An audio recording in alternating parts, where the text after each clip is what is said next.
Hello বন্ধুরা, welcome to my channel. আমি রাজু চলে এসেছি আবারও আমার খরগোশ ঘরের সেটআপের আপডেট নিয়ে। তো দেখতেই পাচ্ছ যে এই জায়গাটায় আজ আমি আমার খরগোশের জন্য কলমি শাক চাষ করব। তো সেই জন্যই এই যে জ্বালানিগুলো দেখতে পাচ্ছ যে অনেক কাঠ, অনেক বাঁশের টুকরো পড়ে আছে।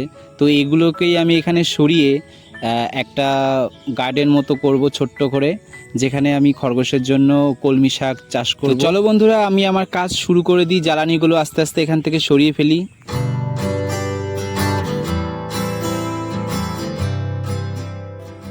তোমরা যারা যারা আজকে আমার এই ভিডিওটি দেখছো, তোমাদের মধ্যে যারা যারা খরগোশ পালন করো, তোমরাও কি তোমাদের খরগোশকে কলমি শাক খেতে দাও? যদি খেতে দিয়ে থাকো তাহলে কিন্তু অবশ্যই একবার কমেন্ট করে আমাকে জানিও। এখন তো গরমকাল, তোমরা সবাই জানো, এরপরে কিন্তু বর্ষাকাল চলে আসবে। আর সেই সময়টায় কিন্তু আমরা যারা খরগোশ পালন করে থাকি তাদের পক্ষে তাজা ঘাস জোগাড় করা ওই বৃষ্টির সময় খুবই কিন্তু কষ্টসাধ্যকর হয়ে যায়।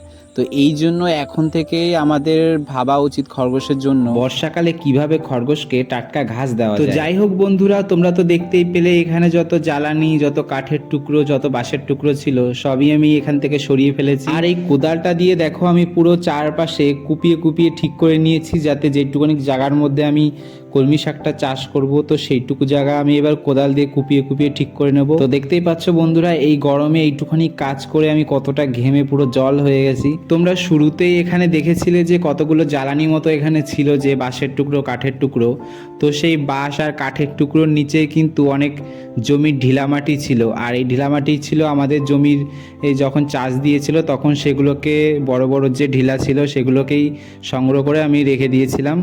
আর ভেবেছিলাম তখন যে এরকম কলমি শাকের চাষ করব, তখন এই ঢিলামাটিগুলো সেখানে কুপিয়ে গুঁড়ো করে আরও এখানে সমান করে। তোমরা হয়তো অনেকেই ভাবতে পারো আমি কলমি শাক চাষ করছি খরগোশকে খাওয়ানোর জন্য, যে সব সময় যে খরগোশকে খাওয়াবো এমনটা কিন্তু নয়। কলমি শাক খরগোশকে সপ্তাহে 2 থেকে 3 দিন দেওয়াটা ঠিক আছে, কিন্তু তার বেশি দিলে স্বাস্থ্যের পক্ষে খরগোশের খুবই বিপজ্জনক হতে পারে। তোমরা একটু খেয়াল করে দেখবে, খরগোশকে কলমি শাক খাওয়ানোর পরে দেখবে তাদের পটিটা খুবই নরম হয়। খরগোশকে যদি রোজ রোজ কলমি শাক খাওয়ানো হয় তবে কিন্তু খরগোশের ডায়রিয়া হয়ে খরগোশ কিন্তু মারা যেতে পারে। তো যাই হোক বন্ধুরা, তোমরা তো দেখতেই পেলে আমাদের একটা ছোট্ট জায়গাতে আমি কলমি শাক আমার খরগোশের জন্য চাষ করলাম। ভিডিওটি ভালো লাগলে অবশ্যই ভিডিওটাকে লাইক করে দিও, আর যারা এখনো আমার চ্যানেলটিকে সাবস্ক্রাইব করনি অবশ্যই চ্যানেলটিকে সাবস্ক্রাইব করে আমার পাশে থেকো।